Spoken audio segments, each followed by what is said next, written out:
భారత్ మాతాకి జై, మహాత్మా గాంధీకి జై.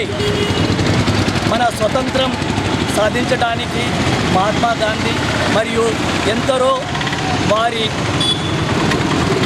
ఆశువులు సమర్పించారు. బాగా కష్టపడి మనకు స్వరాజ్యం తెప్పించారు. 1947 15 ఆగస్టు వచ్చింది. 26 జనవరి 1950 మనకు గణతంత్ర దినోత్సవం అయింది. మా సంఘము 31 జనవరి 1979 నాడు స్థాపించాము. మా సంఘం వాసవి యువజన సంఘము.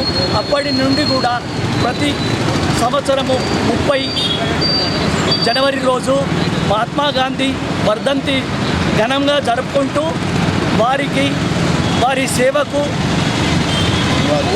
సంతోషించి గుర్తు చేసుకొని ప్రతి సంవత్సరము వారికి పుష్పమాలాంకృతులు గావించి వారికి నివాళులు సమర్పిస్తున్నాము. వారి బాటలో మేమందరము నడుచుతున్నాము. మన దేశ అభివృద్ధి కూడా ఇంకనే కావాలని కోరుతున్నాము.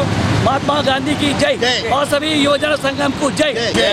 ఈరోజు గాంధీ వర్ధంతి సందర్భంగా గాంధీ మహాత్మా స్వామికి గాంధీ తాత గారికి పూలమాల గురించి నివాళులు అర్పించినాం. వాసవి యువజన సంఘం ఈరోజు జై వాసవి జై వాసవి. ఈరోజు గాంధీ వర్ధంతి సందర్భంగా గాంధీ చౌక్లో పూజ్యులైన పెద్దలు మహాత్మా గాంధీ గారికి నివాళులు అర్పించి వారికి పూలమాల వేసి సత్కరించి వారికి చేసిన సేవలు కొనియాడి మేము గాంధీ బాటలో అందరూ నడవాలని చెప్పేసి మా వైశ్య కమ్యూనిటీకి వెళ్ళి మేము అందరం కలిసి పని చేస్తాం.